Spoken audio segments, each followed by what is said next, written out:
कहानी का पूरा आनंद लेने के लिए इसके पिछले भाग को सुनना बिल्कुल भी मत भूलिएगा। उसका प्लेलिस्ट का लिंक मैं आपको डिस्क्रिप्शन बॉक्स पर दे दूंगी और साथ में कमेंट बॉक्स में पिन भी कर दूंगी, तो आप वहां से भी जाकर सुन सकते हैं। आर्या ने अभो सिम्हा की तरफ देखा और फिर एक गहरी सांस ली। अभो सिम्हा ने कहा, मैं यहाँ पर तुम्हारी प्रोटेक्शन के लिए आया हूँ। तुम्हारी पार्टी ने बेस्ट ऑफिसर की मांग की थी, so here I am your security officer. Arya ने कहा, आई डोंट नीड वन। जिस इंसान की खुद की इतनी बड़ी एजेंसी हो सिक्योरिटी की, वो किसी और से सिक्योरिटी की मांग क्यों करेगा? I don't need you at all. Abu Simha ने मुस्कुराकर कहा, तुम अपने party president I mean Dada Saheb से बात क्यों नहीं कर लेती? उसके बाद जो भी डिसीजन लेना चाहो ले सकती हो। आर्य ने उसकी तरफ देखा और फिर दादा साहब को फ़ोन मिलाया। दादा साहब ने फ़ोन उठाया और एकदम से कहा, आर्या क्या हुआ बेटे, सब ठीक तो है ना? आर्या ने अभो सिम्हा की तरफ देखा और फिर कहा, दादा साहब आपने मेरे लिए सिक्योरिटी रिक्वेस्ट की थी। दादा साहब ने कहा, पार्टी की तरफ से ऑफिशियल रिक्वेस्ट गई है बेटे। राणा पर हुए हमले और बाकी सारी हालात को देखते हुए हमने फैसला किया था कि हम सरकारी सिक्योरिटी का इंतजाम करेंगे तुम्हारे लिए। आर्या ने कहा, पर दादा साहब हमारे पास सीएसआर सिक्योरिटी है। दादा साहब ने कहा, है बेटे, पर ऑफिशियल सिक्योरिटी का अपना एक रुतबा होता है। आर्य ने कहा, उन्होंने अभो सिम्हा को भेजा है। दादा साहब की आवाज़ में हैरानी झलकी। अभो सिम्हा को? पर क्यों? तुम रुको, हम अभी कमिश्नर से बात करते हैं। आर्य ने एकदम से कहा, नहीं दादा साहब, रहने दीजिए, हम संभाल लेंगे। दादा साहब ने कहा, ठीक है बेटे, मगर कोई भी दिक्कत आए तो हमें बता देना। आर्य ने कहा, जी दादा साहब। इतना कहकर उसने फ़ोन काट दिया। अबू सिम्हा ने कहा, मैंने तो पहले ही कहा था, I am here to protect you. Arya ने कहा, या फिर सही शब्दों में कहे तो तुम मुझ पर नज़र रखने आए हो। अबू सिम्हा ने उसकी तरफ देखा तो आर्य ने कहा, पहले भी तुमने यही किया था और अब भी यही करने आए हो, नज़र रखने। जिन्होंने तुम्हें भेजा है वो भी जानते हैं, तुम भी जानते हो और मैं भी अच्छी तरह से जानती हूँ, तो तुम यहाँ मुझे प्रोटेक्ट करने आए हो एंड ऑल। ये सब बकवास दोबारा मत करना मेरे सामने। अबू सिम्हा ने कहा, मुझे तुम पर नज़र रखने का कोई शौक नहीं है। रही बात पहले की, तो पहले की बात और थी। पहले मैं राणा साहब के लिए आया था और अब मैं तुम्हारे लिए आया हूँ।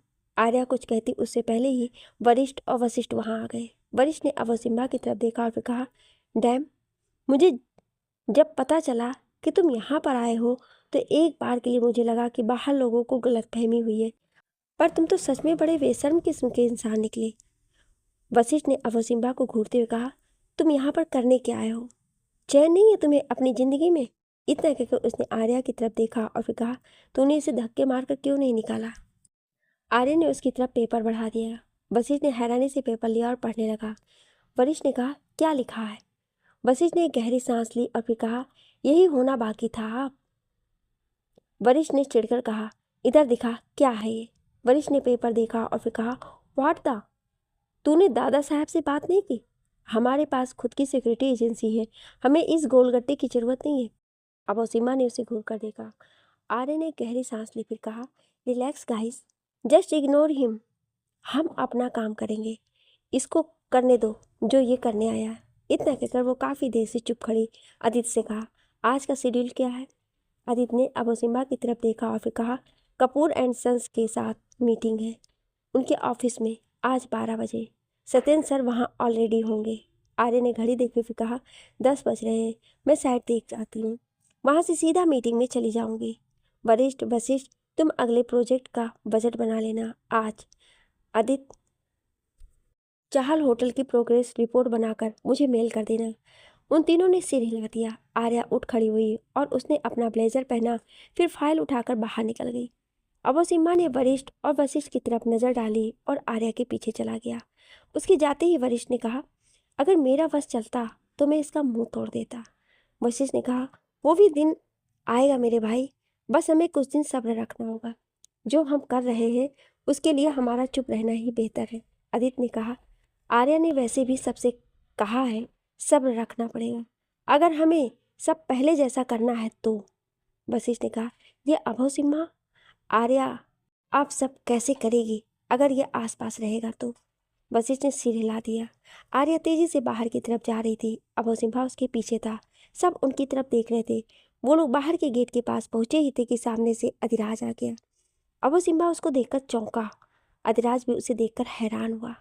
आर्या ने उसे देखा और फिर कहा, तुम यहाँ पर? अधिराज ने अभय सिम्हा की तरफ देखा, फिर आर्या की तरफ देखकर कहा, हाँ, बात करनी थी तुमसे कुछ, पर लगता है तुम कहीं जा रही हो। आर्या ने कहा, जा तो रही थी, पर अगर तुम आ गए हो तो हम बात कर लेते हैं। वैसे भी मैं बस साइड पर ही जा रही थी। अधिराज ने कहा, ओके, कहीं बाहर चले या तुम्हारे ऑफिस में सही रहेगा। आर्या कुछ कहती इससे पहले अभय सिम्हा ने कहा, लगता है काफी अच्छा दोस्त बन गया है तुम्हारा अधिराज, वरना कुछ दिन पहले तो तुम इस पर कार चढ़ाने के लिए तैयार थी। आर्या उसकी तरफ पलटी और उसने कहा, कुछ दिन पहले मुझे गलत लोगों पर भरोसा था, अब मेरी आंखें खुल चुकी हैं और तुम एक सिक्योरिटी ऑफिसर हो, वही बनकर रहो तो ज़्यादा बेहतर रहेगा। अधिराज ने हैरानी से कहा, सिक्योरिटी ऑफिसर? ये? अबू सिम्हा ने कहा, क्यों, तुम्हें कोई दिक्कत? अधिराज ने एक कदम आगे बढ़ाया और कहा, बहुत ज़्यादा है, क्योंकि पिछली बार तुम आए थे तो आर्या ने अपनी लाइफ का सबसे बुरा टाइम देखा। हर जगह उसे धोखा मिला। अपने बाबा को उसने ऑलमोस्ट खो दिया है। उसके बड़े भाई ने उन लोगों के बीच रास्ते में छोड़ दिया, और अब तुम फिर से वापस आ गए हो उसकी ज़िंदगी में। अबू सिम्हा ने कहा, तुम्हें बड़ी फिक्र हो रही है उसकी? अधिराज ने मुस्कुराकर कहा, होगी क्यों नहीं, बचपन का प्यार है मेरा। अबू सिम्हा ने उसे घूर कर देखा। आर्या उन दोनों के बीच आ गई। उसने कहा, एनफ, बोथ ऑफ यू। दोनों पीछे हट गए। आर्या ने अधिराज से कहा, हम टेरेस पर चलते हैं, वहां पर हमें तंग करने वाला कोई नहीं होगा। अधिराज ने सिर हिलाया। वो लोग टेरेस पर जाने लगे।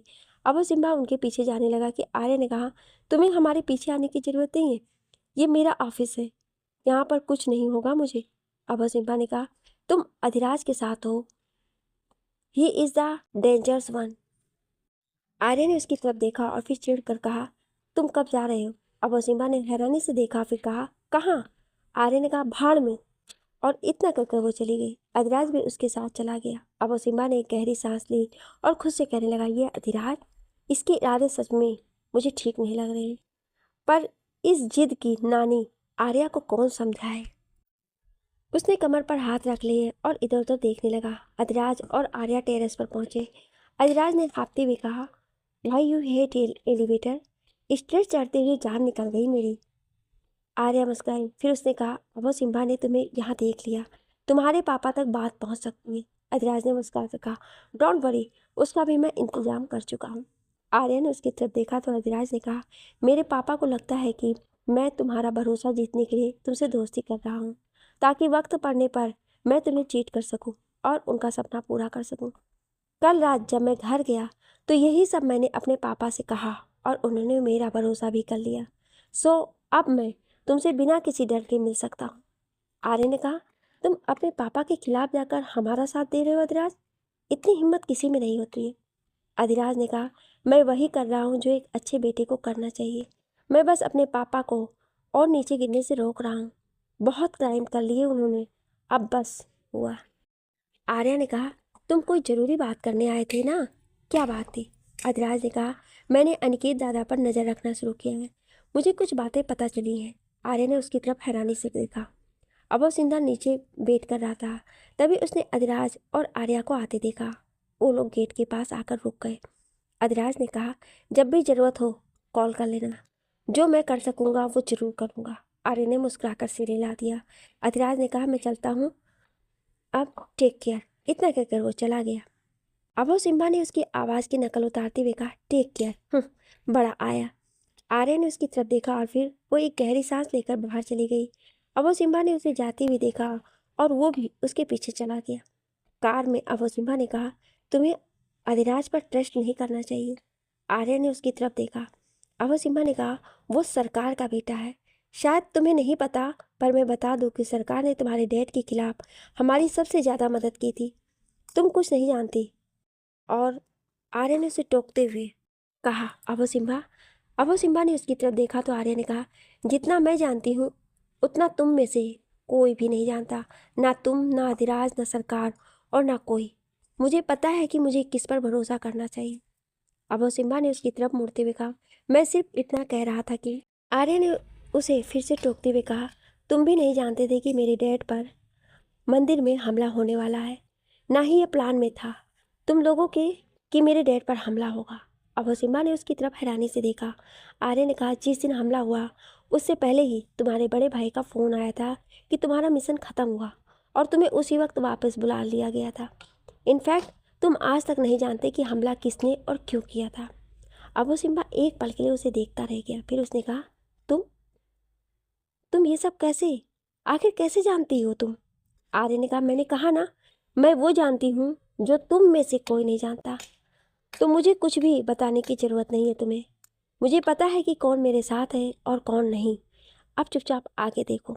अब वो सिम्बा चुप होकर आगे देखने लगा। थोड़ी देर बाद कार कपूर एंड सन्स के ऑफिस के बाहर पहुंच गई। दोनों कार से निकले और अंदर जाने लगे। तभी अबो सिम्बा का फ़ोन बजा। उसने देखा तो आदिविक उसे फ़ोन कर रहा था। आर्य ने उसकी तरफ देखा तो अबो सिम्बा ने कहा, एडविन भाई का फ़ोन है। आर्य ने कहा, मैंने कुछ पूछा? अबो सिम्बा ने गहरी सांस ली और कहा, यहाँ वेट करो, मैं 2 मिनट में कॉल पिक करके आता हूँ। इतना कहकर वो दूसरी तरफ चला गया। आर्य ने उसे जाते हुए देखा, फिर कहा, wait and for you in your dreams. इतना कहकर वो अंदर की तरफ चली गई। उसने अंदर जाकर एलिवेटर की तरफ देखा और फिर एक गहरी सांस लेकर स्टेयर्स की तरफ बढ़ गई। वो आगे बढ़ी ही थी कि एलिवेटर के पास चीख पुकार मच गई। आर्य ने पलट कर देखा तो लोग वहाँ चीख रहे थे। एलिवेटर का दरवाज़ा हल्का सा खुला हुआ था। आर्या वहाँ पहुँच कर देखने लगी। एलिवेटर का दरवाज़ा पूरा नहीं खुला था, दरवाज़ा हल्का सा खुला था। आर्या ने अंदर देखा तो एलिवेटर की कंट्रोल रूम टूट चुकी थी और एलिवेटर दरवाजे के पास जाकर रुकने की बजाय नीचे जाकर रुकी हुई थी। अंदर एक आदमी पड़ा हुआ था और एलिवेटर का हीटर टूटने की वजह से वो घायल था। आर्या ने नीचे देखा और एलिवेटर के दरवाजे के पास बैठ गई। उसने दरवाजे की तरफ देखा तो वो उतना तो खुल ही गया था कि आर्या जितना पतला इंसान एलिवेटर में जा सकता था। अब वो सिम्बा ने बाहर से आवाज़ सुनी और उसने मुड़कर देखा। आर्या वहाँ कहीं नहीं थी। शिट! इतना कहकर अबो सिम्बा ने फ़ोन पटका और अंदर की तरफ भागा। अंदर सब एलिवेटर के पास खड़े थे। अबो सिम्बा ने एलिवेटर के दरवाजे की तरफ देखा जो हल्का सा खुला हुआ था। सब दरवाजे से नीचे की तरफ देख रहे थे, मतलब एलिवेटर दरवाजे से नीचे जाकर रुक गई है। अबो सिम्बा आगे बढ़ा ही था कि उसने आर्या को उस तरफ जाते देखा। वो उसे रोकने के लिए आगे बढ़ा ही था कि आर्या एलिवेटर के दरवाजे के पास बैठी और नीचे एलिवेटर में कूद गई। अबो सिम्बा चिल्लाया, आर्या! अब वो सिम्बा एलिवेटर के पास गया तो आर्या एलिवेटर के अंदर थी। एलिवेटर हिल रही थी। अंदर एक आदमी बुरी तरह से घायल होकर पड़ा था। अब वो सिम्बा ने कहा, आर्या! आर्या ने ऊपर की तरफ देखा तो अब सिम्बा एलिवेटर के दरवाजे के पास बैठ गया। आर्या ने एकदम से कहा, डोंट! अब वो सिम्बा रुक गया।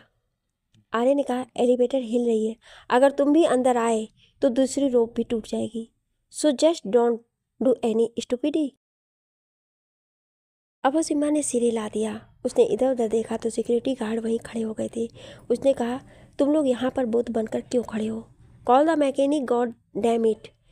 एक सिक्योरिटी गार्ड ने कहा, हमने फ़ोन कर दिया है सर, वो 10 मिनट में यहाँ पर होगा। सब डरे हुए थे। आर्या उस आदमी के पास बैठ गई। उस आदमी को सिर पर चोट लगी हुई थी और पेट से भी खून बह रहा था। तभी वहाँ सत्येंद्र और मिस्टर कपूर भी आ पहुँचे। सत्येंद्र ने अबो सिम्बा को देखा तो वो चौंक उठा। वो एलिवेटर के पास पहुँच गए तो सब उनको देखकर पीछे हट गए। सत्येंद्र ने आर्या को एलिवेटर के अंदर देखा तो वो चौंक उठा। उसने एकदम से कहा, आर्या! आर्या ने ऊपर देखा और उसने कहा, सत्येंद्र अंकल! सत्येंद्र ने उसे हाथ दिया और कहा, ऊपर आओ। आर्या, जल्दी मेरा हाथ पकड़ो। आर्य ने कहा, मैं ठीक हूँ अंकल, आप प्लीज़ पीछे रहिए वरना आप नीचे गिर जाएंगे। सत्येंद्र ने गुस्से में कहा, तुम ठीक नहीं हो, ऊपर आओ तुम। आर्य ने कहा, अंकल मैंने कहा ना मैं ठीक हूँ।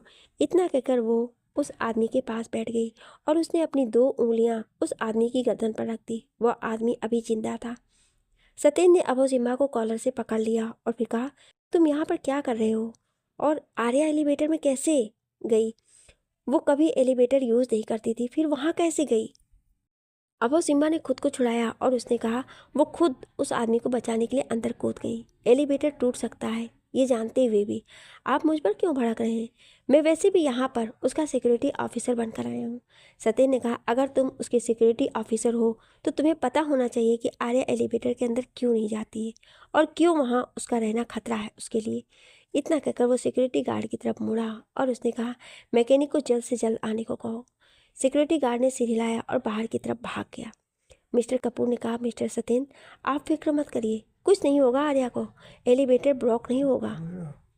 सत्येंद्र ने कहा, पर आर्या ज़्यादा देर तक एलिवेटर में रही तो उसे खतरा है। Mister Kapoor, she has a phobia. अब वो सिम्बा चौंक उठा और उसने एलिवेटर के अंदर देखा तो आर्या नीचे बैठी हुई थी। आर्या ने उस आदमी के सिर की तरफ देखा जिससे खून बह रहा था। आर्या ने कुछ कहने के लिए सिर उठाया ही था कि उसकी नज़र एलिवेटर की दीवारों की तरफ गई और उसका सिर घूम गया। उसकी आंखों के सामने अंधेरा छा गया। वो एकदम से दीवार के साथ टिक कर बैठ गई। उसके कानों में चीखें गूंजने लगी। उसने सिर झुकाया और अपने दोनों हाथों से अपने कानों को कसकर बंद कर लिया। ऊपर खड़े सभी लोग और ज़्यादा घबरा गए। अब वो सिम्बा ने आर्या की तरफ देखा। उसने कहा, आर्या, आर्या, आर्या, क्या हुआ तुम्हें? आर्या, तुम ठीक हो? Answer me damn it. Arya, सत्य ने कहा, मैंने इसीलिए कहा था कि उसे खतरा है। इतना कहकर वो दरवाजे के पास बैठ गया। उसने कहा, आर्या, आर्या बेटे, मेरी तरफ देखो। आर्या। आर्या अपने कानों को बंद करके बैठी हुई थी। उसे किसी की आवाज़ सुनाई नहीं दे रही थी। मिस्टर कपूर ने चिल्लाकर कहा, call the mechanic right now, we have an emergency. उधर आर्या कुछ महसूस नहीं कर पा रही थी। उसे लग रहा था कि जैसे सब घूम रहा है। उसके कानों में चीखें गूंज रही थी। आर्या को ऐसा लग रहा था कि जैसे वो किसी कार में है और कार फुल स्पीड में भाग रही है। आर्या ने अपनी आंखें कसकर बंद कर रखी थी। अब वो सिम्बा और सत्येंद्र उसे ऊपर से आवाज़ दे रहे थे, पर मानो जैसे वो सुन्न पड़ गई थी। आर्या को तभी आई साहब की आवाज़ सुनाई थी। उसकी आंखें बंद थीं, पर उसे आई साहब सामने दिखी। आई साहब ने उसे देखा और फिर कहा, आर्या, तुम्हें उठना चाहिए। तुम मेरी बेटी हो, तुम डर नहीं सकती। तुम्हें खुद को बचाना होगा। आंखें खोलो और अपने डर का सामना करो। मैं तुम्हारे साथ हूँ। तुम्हारी आई साहब तुम्हारे साथ हैं। आर्या, उठो बेटे, आंखें खोलो। आर्या ने आंखें नहीं खोली और सिर ना में हिला दिया। आई साहब ने चिल्लाकर कहा, मैंने कहा उठो आर्या, उठो और आंखें खोलो अपनी, तुम्हें लड़ना होगा। आर्या ने एकदम से आंखें खोल दी। उसे चीखों की जगह अब वो सिम्बा और सत्येंद्र की आवाज़ सुनाई दे रही थी। उसने अपने हाथों को अपने कानों में से हटाया और अपने सिर को झटका। उसने एक गहरी सांस ली, फिर खुद से कहा, Arya, get up, pull yourself together and get up. इतना कहकर उसने अपना हाथ दीवार पर रखा और उसका सहारा लेकर वो खड़ी हो गई। उसने ऊपर की तरफ देखा तो अभो, सिम्बा और सत्येंद्र उसकी तरफ देख रहे थे। उसने कहा, फर्स्ट एड बॉक्स जल्दी लाइए। इतना कहकर उस आदमी के पास फिर से बैठ गई। उसकी नज़र साथ में पड़े बैग पर गई तो उस बैग से सामान निकला हुआ था। बैग से कुछ दूरी पर एक शराब की बोतल पड़ी हुई थी। आर्या ने खुद से कहा, इस आदमी को पहले से ही पता था कि इसे लगने वाली है। सारा अरेंजमेंट करके रखा था। इतना कहकर उसने बोतल उठाई और उसे खोल दिया। आधी बोतल उसने सिर पर लगे जख्म पर उड़ेल दी और बाकी पेट पर हुए जख्म पर। वो आदमी हिलने लगा। आर्या ने कहा, इसे सैनिटाइजर करना कहते हैं। Don't move. एक लड़की बॉक्स लाई। आर्या ने वो बॉक्स लिया। उसने जैसे ही बॉक्स खोला तो उसमें बैंडेज थी। उसने गहरी सांस ली और ऊपर की तरफ देखा। उसने लड़की से कहा, अपना स्कार्फ दो।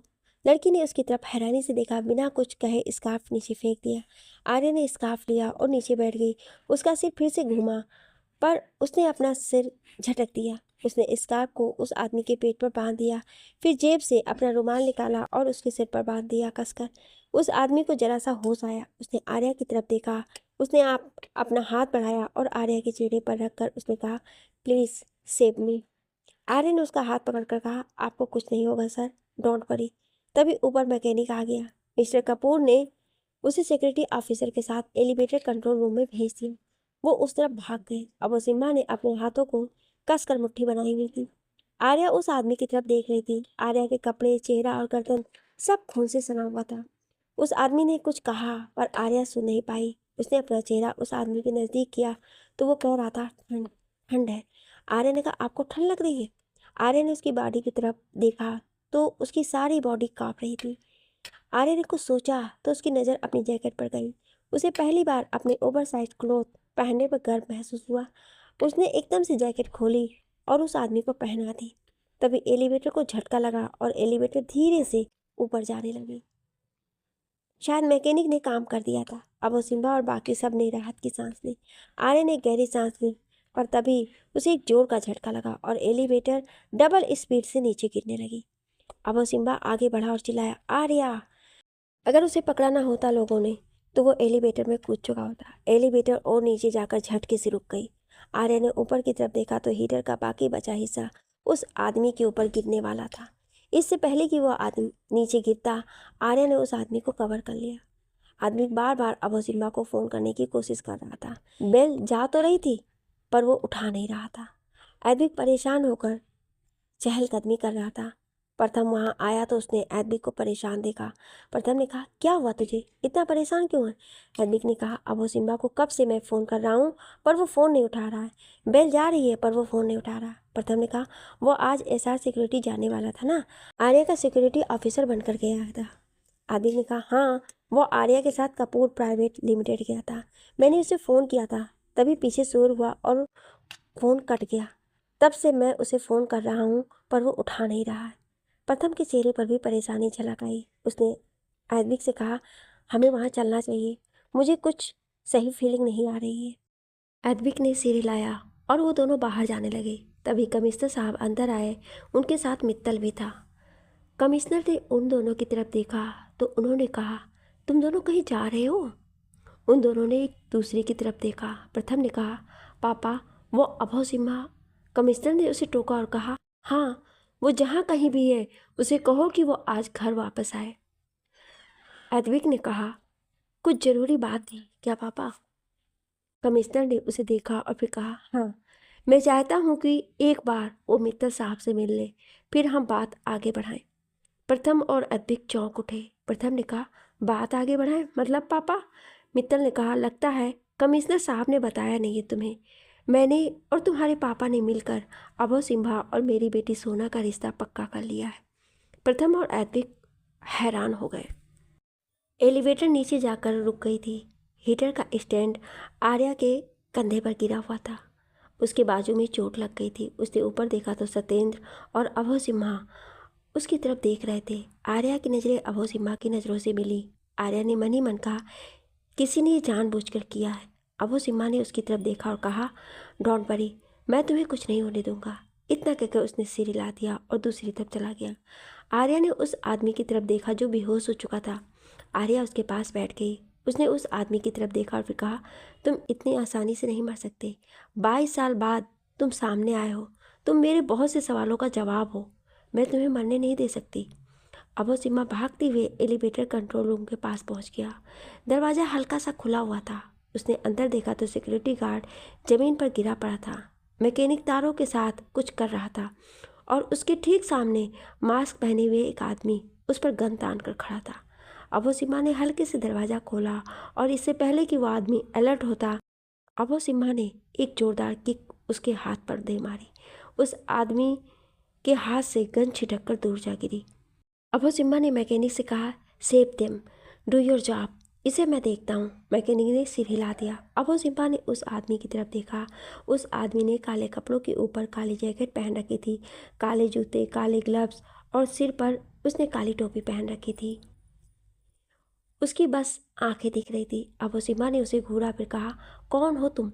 उस आदमी ने अभय सिम्हा को घूर कर देखा। अभय सिम्हा ने कहा, कौन हो तुम? उस आदमी ने कुछ नहीं कहा और अभय सिम्हा पर हमला कर दिया।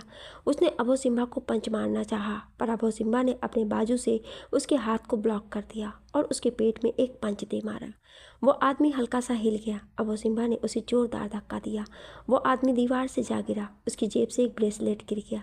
अभय सिम्हा उसकी तरफ बढ़ा पर उस आदमी ने एक कुर्सी उठाकर अभय सिम्हा की तरफ दे मारी। अभय सिम्हा दूसरी तरफ हट गया और कुर्सी दूसरी तरफ जा गिरी।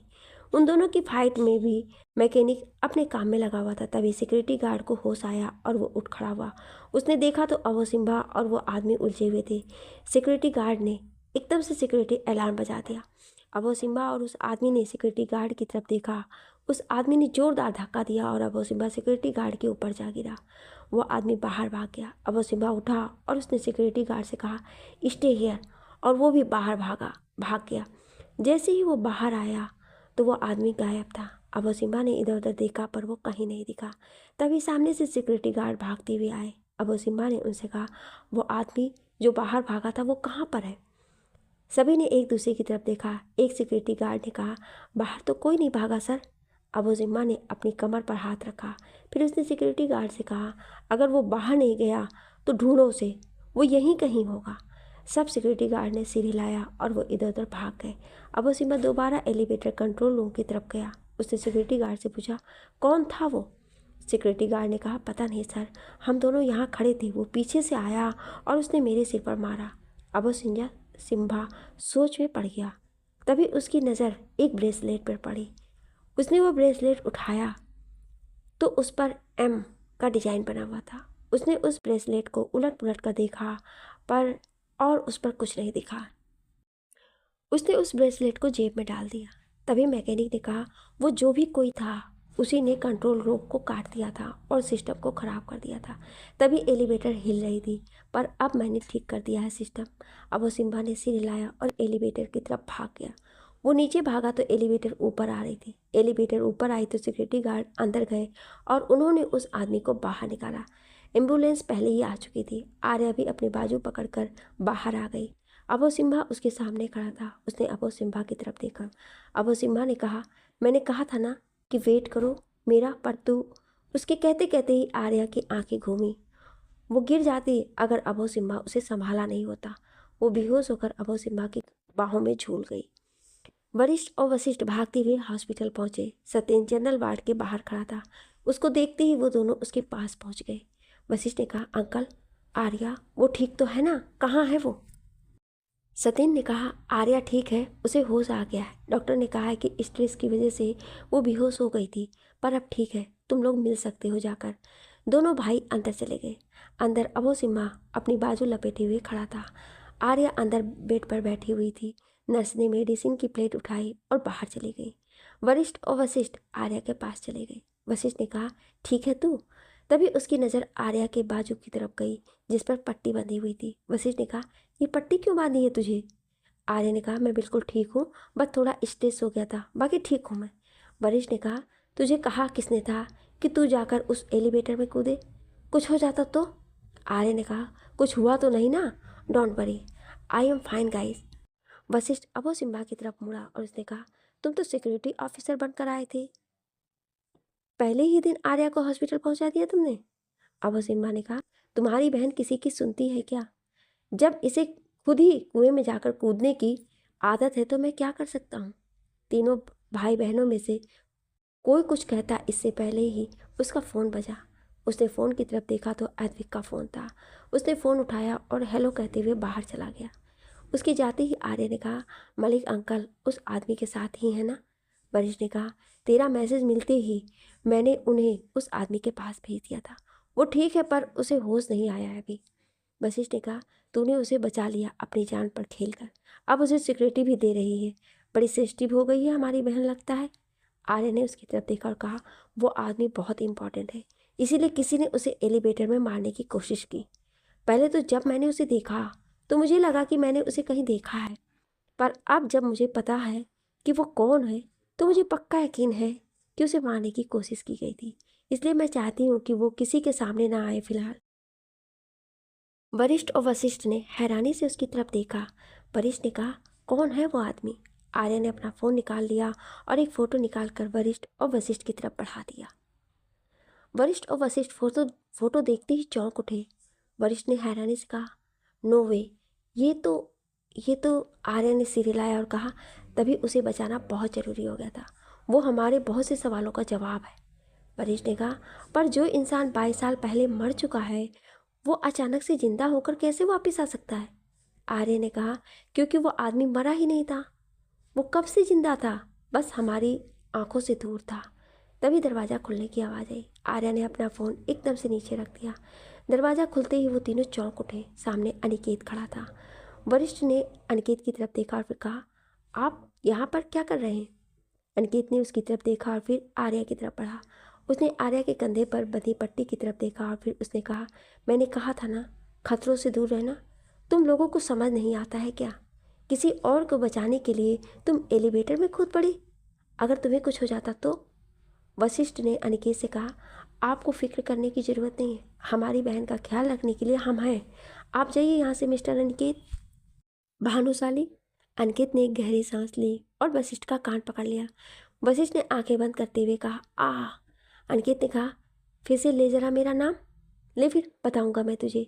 वशिष्ठ ने कहा, दादा दादा दुख रहा है दादा, सच में सॉरी सॉरी। अनिकेत ने उसका कान छोड़ दिया। आर्या ने अनिकेत की तरफ देखा, फिर कहा, आपको यहाँ नहीं आना चाहिए था दादा। अगर किसी को भी खबर लगी तो सारा प्लान जाएगा हमारा।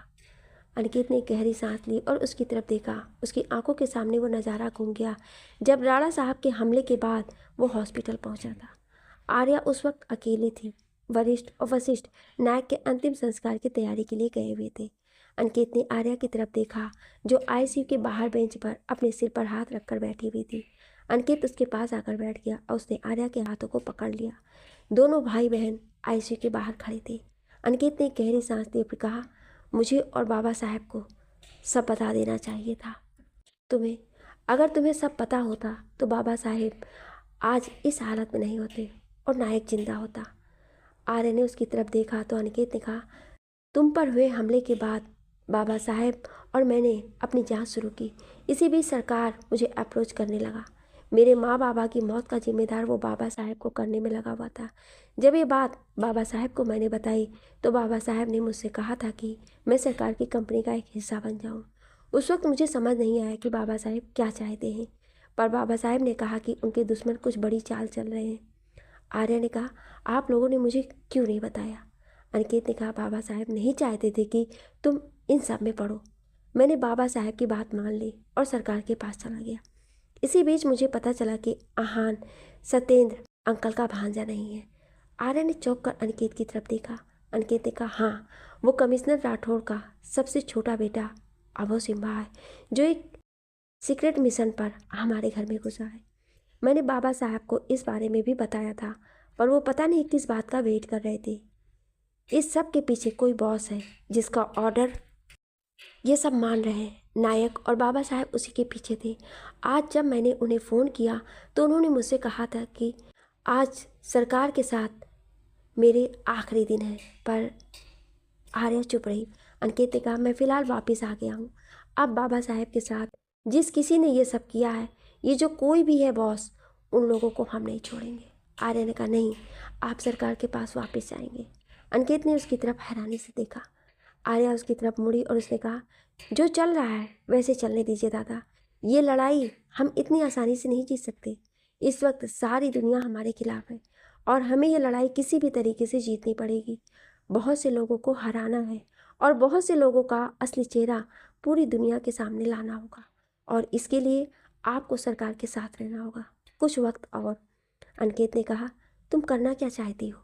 आर्या ने कहा, बस उन लोगों को उनकी औकात दिखाना चाहती हूँ।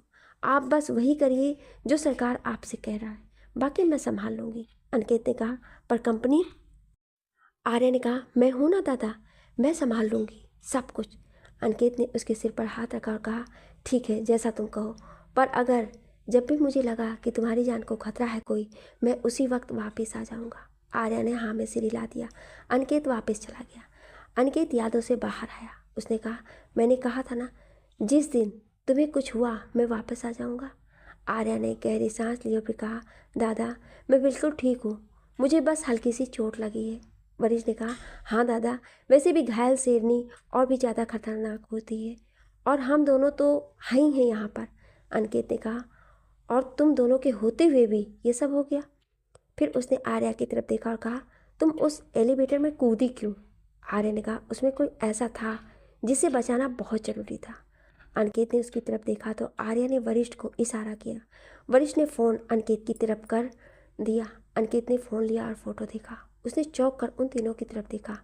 वरिष्ठ ने कहा, हमें भी सेम झटका लगा था। अनिकेत ने कहा, साला, सबके सब झूठ बोलते आए हैं आज तक, हमसे और बाबा साहेब पर। सब पर आंखें बंद करके भरोसा करते रहे। आर्य ने कहा, अब हमारी बारी है दादा, अब हम बताएंगे कि हम क्या कर सकते हैं। वैसे वहाँ के क्या हालात हैं? अनिकेत ने मुस्कुराकर कहा, सरकार बहुत भरोसा करने लगा है। ऑफिस की सारी जिम्मेदारी उसने मुझे दे रखी है। जिस वक्त हमारा मेन प्लान एग्जीक्यूट होगा, सरकार के शेयर ज़मीन पर गिरे होंगे, उसकी कंपनी की कोई वैल्यू नहीं रह पाएगी, और उसके बाद आर्य ने कहा, उसकी कंपनी को हम अपनी कंपनी में मर्ज कर लेंगे। अनिकेत ने कहा, अधिराज मेरे बारे में जानता है क्या? आर्य ने नाम में सिर हिलाया और कहा, अभी उस पर उतना भरोसा नहीं है हमें, इसलिए उसके सामने आप संभल कर रहिएगा। तभी दरवाजे की खुलने की आवाज़ आई और अधिराज अंदर आया। वो चारों उसे देखकर चौंक उठे और वह हैरानी से अनिकेत की तरफ देखने लगा। वो चारों एक दूसरे की तरफ देखने लगे। परेश ने एकदम से कहा, मिस्टर अनिकेत भानुशाली, हमने कहा ना, जाइए यहाँ से, हम अपनी बहन का ख्याल खुद रख सकते हैं। अनिकेत ने एक गहरी सांस ली और फिर कहा, मैं सिर्फ तुम लोगों को वार्न करने आया था कि तुम जो कर रहे हो वो सब करना बंद कर दो, वरना जो आज हुआ है वो कल भी हो सकता है।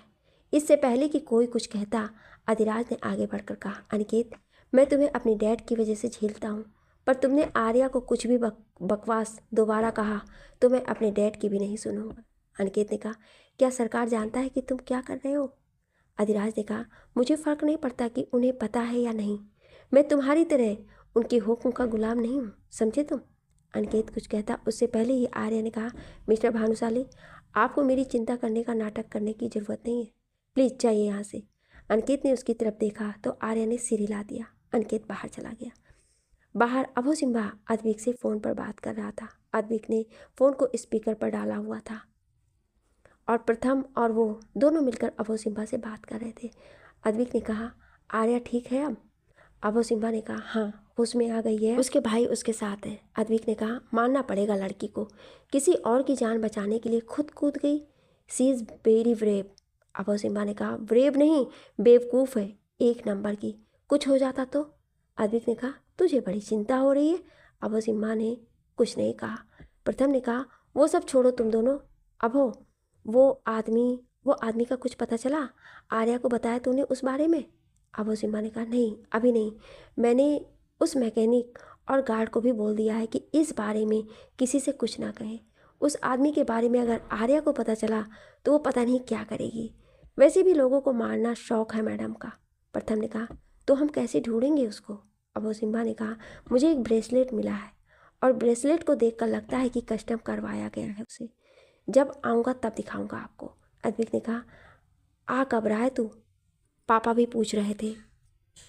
अभो सिम्हा ने कहा, अभी तो नहीं आ पाऊँगा। क्यों, कुछ बात थी क्या? अद्विक ने कहा, हाँ, पापा ने। प्रथम ने उसे कोहनी मारकर टोक दिया।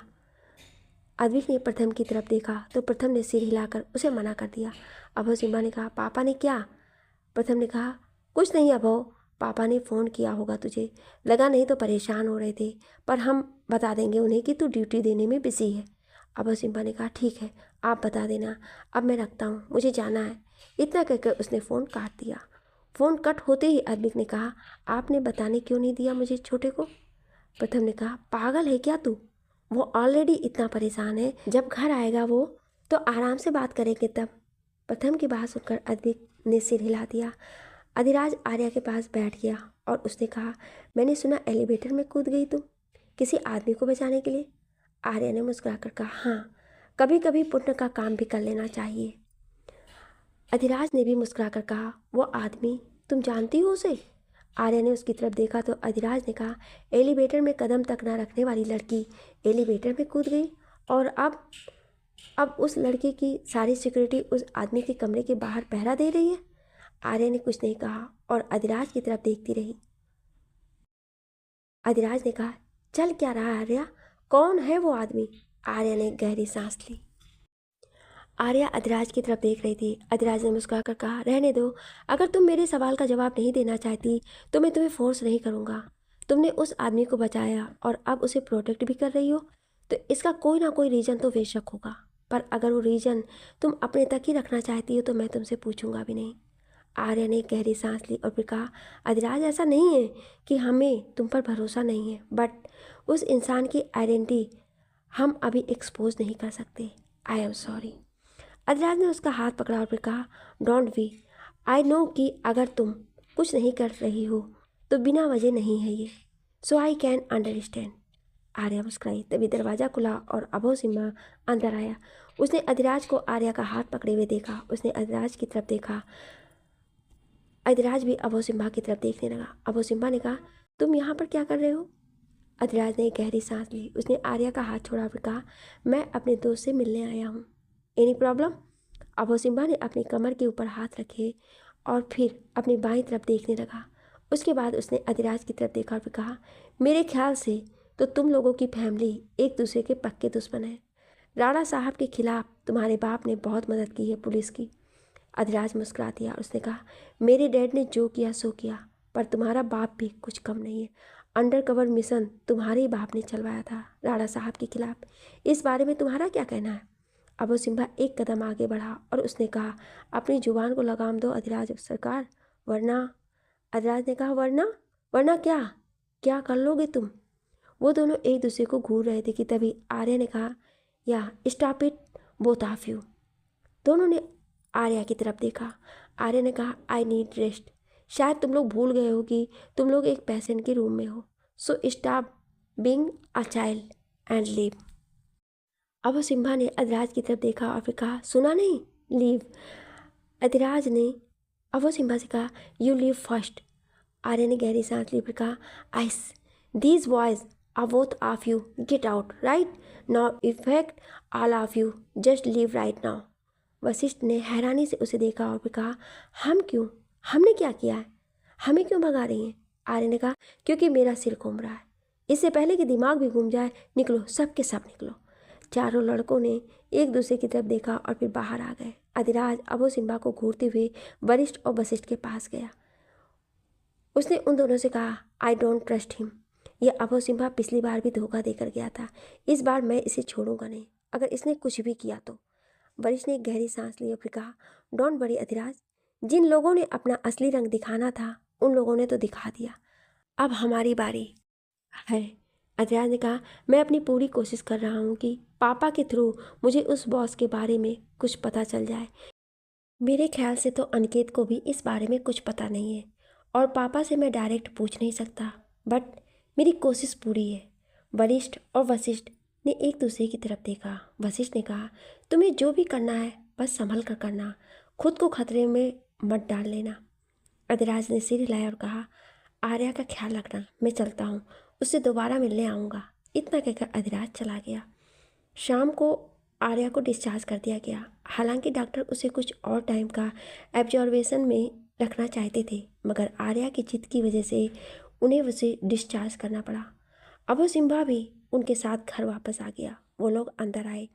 आर्या ने अबू सिम्बा की तरफ देखा और फिर कहा, तो तुम्हारा पक्का है कि तुम अपने घर नहीं जाओगे? अबू सिम्बा ने नाम में सिर हिला दिया और कहा, मेरी ड्यूटी 24 घंटे तुम्हारे साथ रहने की है। वशिष्ठ ने कहा, हमारे पास खुद के भी सिक्योरिटी गार्ड है। अबू सिम्बा ने कहा, वेल, मुझे जो ऑर्डर मिले हैं मैं उनके अगेंस्ट नहीं जा सकता। वशिष्ठ ने कुछ कहना चाहा, पर आर्या ने उसे रोकते हुए कहा, रहने दे वशिष्ठ, ये नहीं मानेगा। इतना कहकर उसने अबू सिम्बा की तरफ देखा और फिर कहा, तुम्हें पहले जो कमरा दिया गया था वो वैसा का वैसा ही है, तुम वहाँ रह सकते हो। वरिष्ठ और वशिष्ठ ने आर्या की तरफ देखा पर कहा कुछ नहीं। अबू सिम्बा ने सिर हिलाया और जाने लगा। तभी आर्या ने कहा, अबू सिम्बा। अबू सिम्बा पलटा और उसने आर्या की तरफ देखा। आर्या उसके पास आई और उसने कहा, ये मत समझना कि अगर हम तुम्हारी हर हरकत बर्दाश्त कर रहे हैं तो हम तुम्हें माफ़ कर चुके हैं या फिर हमें तुम पर फिर से भरोसा हो गया। तुम इस घर में हो क्योंकि अभी मैं इस छोटे से मैटर में इन्वॉल्व नहीं होना चाहती। अगर मुझे जरा भी भनक लगी कि तुम इस बार भी कुछ करने आए हो तो। इतना कहकर उसने एकदम कदम और बढ़ाया और अभय सिम्बा के बिल्कुल पास आकर उसने कहा, इस जंगल में तुम्हें ऐसी जगह जिंदा गाड़ दूंगी जहाँ तुम्हारे फरिश्ते भी तुम्हें ढूंढ नहीं पाएंगे। पुलिस वाले होंगे तुम अपने घर पर, यहाँ पर सिर्फ मैं हूँ और डर मुझे सिर्फ उनसे लगता है जिन्हें मैं खोने से डरती हूँ। And you are not my fear, understand? You better understand. इतना कहकर वो आगे की तरफ निकल गई। वरिष्ठ और वशिष्ठ भी अपने कमरे की तरफ चले गए। उनके जाते ही अबू सिम्बा ने गहरी सांस ली। अबू सिम्बा उस तरफ पलटा जिस तरफ आर्या गई थी। फिर उसने खुद से कहा, डैम गर्ल, 1 मिनट के लिए इसने मेरे दिल की धड़कन बंद कर दी थी। फिर वो मुस्कुरा दिया और उसने कहा, डोंट वरी आर्या, इस बार हमारी मंजिल एक है, बस रास्ते अलग हैं। इतना कहकर उसने अपना सिर झटका और अपने कमरे की तरफ चला गया। सरकार ने अपना फ़ोन उठाया और एक फ़ोन मिलाया। उधर से फ़ोन पिक होते ही सरकार ने कहा, बॉस, एक बुरी खबर है। बॉस ने कहा, जानता हूँ मैं, वो आदमी को एलिवेटर से आर्या बचा कर ले गई और अब वो आदमी गायब है हॉस्पिटल से। सरकार ने कहा, आर्या ने ही उस आदमी को गायब करवाया होगा। उसका वो आदमी मलिक उस आदमी के कमरे के बाहर अपने लोगों को लेकर खड़ा रहा। जैसे ही वो खतरे से बाहर आया वो उसे लेकर गायब हो गए। बॉस ने कहा, उसे जल्द से जल्द ढूंढो, अगर उस आदमी ने मुंह खोल दिया तो तुम कहीं के नहीं रहोगे सरकार। आर्या तुम्हें जिंदा जला देगी। 22 साल पहले की सच्चाई किसी भी कीमत पर सामने नहीं आनी चाहिए। सरकार ने कहा, अगर आर्या ने उस आदमी को पहचान लिया हो तो हम क्या करेंगे? बॉस ने तेज आवाज में कहा, पागल हो गए हो क्या तुम? सरकार, जो भी हुआ उस वक्त आर्या बस 3 साल की थी, उसे कैसे याद रहेगा सब? बेवकूफ़ मत बनो और चुपचाप उस आदमी को ढूंढो। सरकार ने कहा, उस लड़के ने अगर एलिवेटर को सही ढंग से ख़राब किया होता तो वो आदमी मारा जा चुका होता। बॉस ने कहा, वो लड़का अपने काम में कभी गलती नहीं करता, ये बात तो तुम भी जानते हो सरकार। इसलिए मैंने उस आदमी को एलिवेटर में मारने का इतना इम्पोर्टेंट काम उस लड़के को दिया था। अगर अभू सिम्हा और आर्या वहाँ पर नहीं आते तो वो उस आदमी को मार चुका होता। सरकार ने कहा, हमें आर्या का ध्यान भटकाना होगा। बॉस ने कहा, वो इंतज़ाम मैं कर चुका हूँ, ये काम भी वही लड़का करेगा, उस पर मुझे पूरा भरोसा है, तुम बस उस आदमी को ढूंढो। सरकार ने जी कहकर फ़ोन काट दिया।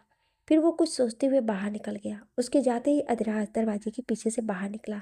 उसने खुद से कहा, इसका मतलब उस आदमी का 22 साल पहले जो भी हुआ उसके साथ कुछ ना कुछ लेना देना जरूर है, और आर्या को पक्का सब याद है। तभी उसने उस आदमी को पहले बचाया और फिर छुपा लिया, और ये लोग उसे मारना चाहते हैं, और एलिवेटर वाला एक्सीडेंट इन्होंने ही किया।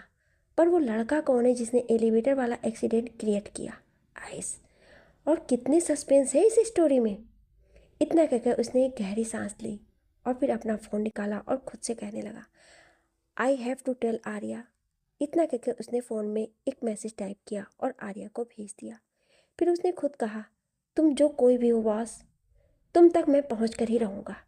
सबने बहुत नचा लिया मेरे पापा को अपने इशारों पर, अब मेरी बारी है। देखते हैं कौन इस लड़ाई में जीतता है, तुम या फिर छोटे राणा साहब।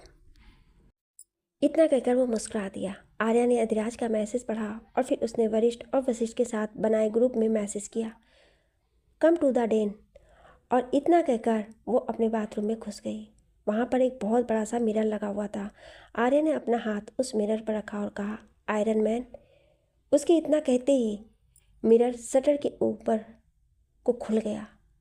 आर्या झुककर उसके अंदर चली गई और उसने मिरर को फिर से बंद कर दिया। वहाँ पर 4-5 स्टेयर्स थी। उसने स्टेयर्स चढ़ी तो वहाँ पर एक बड़ा सा कमरा था। वहाँ पर सोफे, विंस बैग, बेड वगैरह सब लगे हुए थे। एक बड़ा सा वाइट बोर्ड भी वहाँ पर लगा हुआ था। एक तरफ एक ओपन किचन बना हुआ था और वहाँ पर एक फ्रिज भी रखा हुआ था। एक बड़ा सा टीवी भी वहाँ पर लगा हुआ था। आर्या वहाँ पर पहुँची तो वरिष्ठ और वशिष्ठ वहाँ ऑलरेडी थे। वरिष्ठ ने उसे देखते ही कहा, डेन, हमारे और तुम्हारे वाशरूम से सेम डिस्टेंस से जुड़ा हुआ है, फिर भी तुम लेट हो। आर्या ने कोई जवाब नहीं दिया और सोफे पर बैठ गई। वशिष्ठ ने कहा, आई कांट बिलीव कि हमने इतना बड़ा सीक्रेट आज तक अनिकेत दादा से छुपा रखा है। आर्य ने कहा, ये डेन हमने अपनी मेहनत से बनाया है, वरना तो ये आई साहब की लाइब्रेरी हुआ करती थी। वरिष्ठ ने कहा, पर यार, हमें अपने पासवर्ड बदलने चाहिए। क्या मेरा पासवर्ड कैप्टन अमेरिका, वशिष्ठ का थॉर और आर्या का आयरन मैन? बच्चे थोड़ी हैं अब हम। वशिष्ठ ने कहा, भाई देख, जब तक किसी और को कोड पता नहीं चल जाते, मेरा तो यही कोड रहेगा। तू चाहे जो मर्जी बदल ले कोड को। वरिष्ठ ने आर्या की तरफ देखा तो उसने भी हाँ में सिर हिला दिया। वरिष्ठ ने कहा, अच्छा, तुमने इतने दिनों बाद डेन में क्यों बुलाया हमें? आर्या ने कहा, क्योंकि इस घर में भी भेदी है, अब वो सिम्हा है। We can't trust anyone. इसलिए मुझे आदिराज का मैसेज आया था। इतना कहकर उसने फ़ोन उन दोनों के पास दे दिया। वशिष्ठ ने मैसेज पढ़कर कहा, तो ये एलिवेटर कांड उन लोगों ने प्लान किया था, कोई हादसा नहीं था। वरिष्ठ ने कहा, फिर अभो सिम्हा ने क्यों नहीं बताया? आर्य ने कहा, हो सकता है उसे पता ही ना हो, या फिर वो बताना नहीं चाहता हो। छोड़ो तुम उसे, वो आदमी तो सेफ है ना? वशिष्ठ ने कहा, हाँ, मलिक उसे अपने सेफ हाउस ले गया है। जैसे ही उसे होश आएगा मलिक उसे यहाँ ले आएगा। वरिष्ठ ने कुछ सोचते हुए कहा, आर्या। आर्या और वशिष्ठ ने उसकी तरफ देखा। वरिष्ठ ने कहा, हमें पता है कि ये सब कौन है। आई मीन हम बता नहीं देते अधिराज और अनिकेत दादा को? आर्य ने उसकी तरफ देखा तो वरिष्ठ ने कहा, वो हम लोगों की मदद कर रहे हैं, तो हम बता क्यों नहीं देते उन्हें कि हमें पता है कि बॉस कौन है। आर्य ने गहरी सांस ली। अब वो सिम्बा की नींद खुली तो उसे प्यास लगी हुई थी। उसने जग की तरफ हाथ बढ़ाया पर जग खाली था।